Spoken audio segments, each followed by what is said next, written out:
Langas kayong motor ni ko anak no? Ni Budik. Motor ni Kuya Budik ni mo ba? Langas ka ayo pag-agi.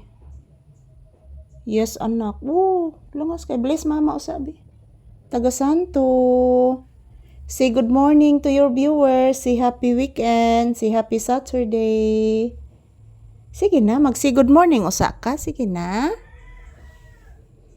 Sige na, mag-say good morning ang bata. Good morning guys. Kumusta po ang inyong weekend guys? Ito po si Papi guys. Unsa ni anak?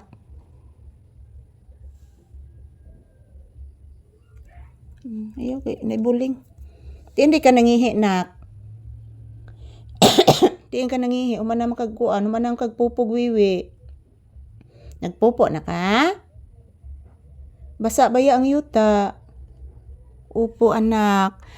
Ayan po guys, good morning, good morning. So this is Papi's update guys. So nandito pa din kami sa loob ng bahay nagtambay guys dahil po yung tindahan ko is basang-basa pa. At yung bubong guys na lumilipad kahapon, isinauli ko ulit. Ibinabalik ko guys doon sa tindahan para hindi po makita yung langit. Kasi yung langit kanina guys is kitang-kita kasi wala na pong bubong. Inilipad kahapon guys ng hangin. So signal number 1 kahapon. So sana po wala na pong ulan ngayon at wala ng hangin. Kasi pag maghangin ulit guys, lilipad ulit yung bubong ko. Yan, good morning. This is Papi's update. Thank you for always watching mga langga ko and I love you all. Happy weekend. Medyo naghangin pa guys pero hindi na po masyado. Sana po mawawala na yung hangin.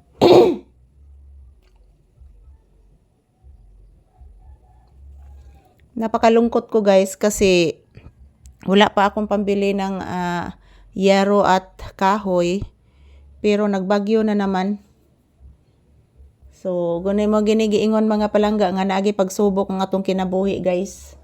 Na test of life. So ayan, okay lang po guys as long as safety po tayo.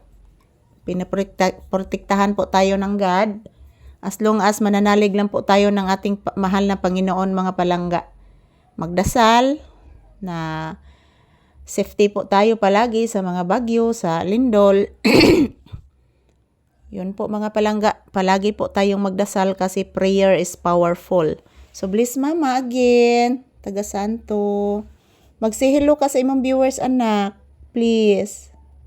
Mag-say hello ang bata please. Sige na. Ayan po guys, nagluluto pa ako ng kanin, nagsasaing pa ako ng kanin guys, naghihintay pa ako na maluto. At pagkatapos, magluto po ako ng chicken. So, kasi frozen yung chicken guys, ako sang gipatunaw mga palangga. Gipatunaw sana ko ang chicken guys para madali rang hiwain. Kasi yun, paborito yun ni Papi guys, na namimiss na po ni Papi na kumakain po ng chicken. So ayan, binili ko yan guys noong Monday kasi mayroon pong magtitinda dito, maglalako ng mga isda, manok. So binibili ko po yun noong Monday guys at in-refrigerator ko lang po. So ayan, thank you for watching and happy weekend guys. This is Papi's update. Nandito lang po kami sa loob ng bahay. Dito lang po muna kami magko-content mga palangga and have a blissful weekend. Thank you guys.